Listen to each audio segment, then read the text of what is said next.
Welcome, friends. This is Under the Arch Sports. I'm Eric Hobbs, and today we're going to take a look at Mizzou basketball. Before we begin, make sure you subscribe to our YouTube channel, find us on Facebook, and find us on Instagram. And guys, I really do mean that. Please take a look at our YouTube channel and subscribe. We're pushing 1,000 subscribers, and you can help us get there. So hit that subscribe button. With Mizzou basketball, the team is finding new ways to lose, honestly. And that is a byproduct of the team improving, as odd as that sounds. Instead of getting run off their own court by Kansas City, this team is now building leads against teams, and then they just run out of gas and can't hang on. Look at the last few weeks here. Missouri has had double-digit leads against Texas A&M, Auburn, and Alabama, and then blown those leads later in the games. And then Saturday's game against Iowa State, they had a lead early and then just imploded right before halftime.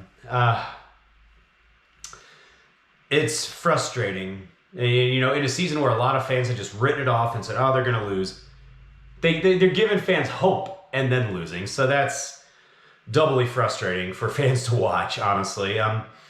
I'd say that it's a byproduct of the team improving. It's part of the growing pains, really. Instead of just being blown out from the get-go, they are building the leads. They had the leads. So they're getting closer, but there is a long way to go for this team.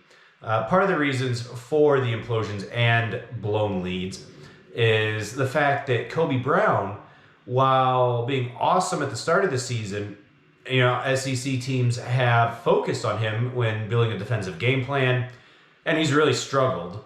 The problem is that other players have not been able to pick up the slack, at least not enough. So the Tiger offense is struggling. Again, they held Auburn to 55 points. You'd take that all day if you're given that before the game started. The problem is the offense couldn't do enough to get 55 points. That's a problem. The other issue with this roster is the complete lack of a point guard. That was glaringly obvious during the Iowa State game. Multiple backcourt violations. That was just incredible. 2.5 there. And just a ridiculous number of turnovers. Coming up on 20 turnovers. I don't know the exact number offhand. But way too many. Anton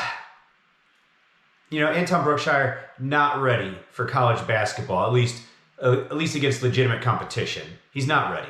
And that is either a recruiting miss on Cuonzo Martin's part, or it's a failure on his staff's part to coach him up and get him ready to play. So either way, Cuonzo Martin gets the blame for the one point guard on the roster not being ready. And he also gets blamed for the fact that there's no one else to turn to. That's just ridiculous when you look at the fact that he basically remade the entire roster after last season. He remade this roster to include one point guard. There was a true freshman. That's mind-numbing. So this team needs a point guard more than anything. I think that if they had just a decent point guard, not even some complete field general in control type thing, I think they would have won one, maybe even two of the games that they had the leads and blew those leads in. Either way, the team is improving. The big question, is it enough? The team right now is 8-12, 2-5 in the SEC. If they could just not blow any double-digit leads, they'd be 5-2 in the league, third place by themselves. The team would be 11-9, and I don't think anyone's talking about firing Cuonzo Martin anymore, because that would be third place in the SEC with a win over number one. Come on now, that's solid. And then the whole, hey, this team's taken a while, but now they've played together, they're coming together, and they're improving. That would resonate with a lot more people because there are results to show that. The issue is while the team is improving, there aren't results to go along with it. It's still loss the last 4 games. That's not enough. 8-12, not good enough.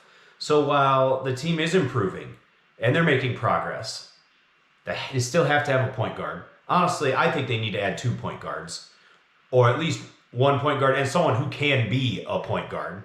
Because you can't assume that Brookshire is going to go from not being able to see the court to a starter in 1 year. You can't assume that. And the issues going on, and there's the coaching blunders, particularly the Auburn debacle with letting them run the clock down to basically nothing without fouling. I still strongly question whether or not Cuonzo Martin is going to be around for year 6. If it were me, I'd be leaning about 2-1 no. And I'll say this. It cannot be the contract or the buyout or the May 1st day before he can get fired, anything like that. Those can all be overcome. Even the $6 million buyout, or negotiating to an even higher buyout to get rid of him before May 1st. If Missouri cites that as a reason to not get rid of him, they should just shut the thing down. That's not big boy basketball.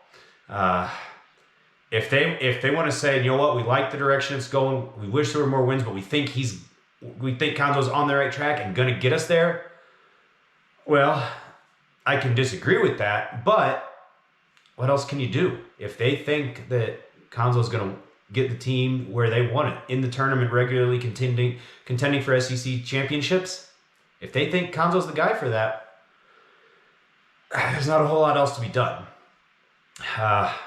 Anyway, that's all I've got from Mizzou basketball right now. Hope you enjoyed my first video back. Hopefully, as we get more moved in, get more videos coming out about the Blues, and the lockout hopefully ending soon, and checking in on spring ball coming up, as well as Mizzou softball. We're going to try and talk about them a little in the spring. Thanks for checking out this video, guys. Hope to see you next time.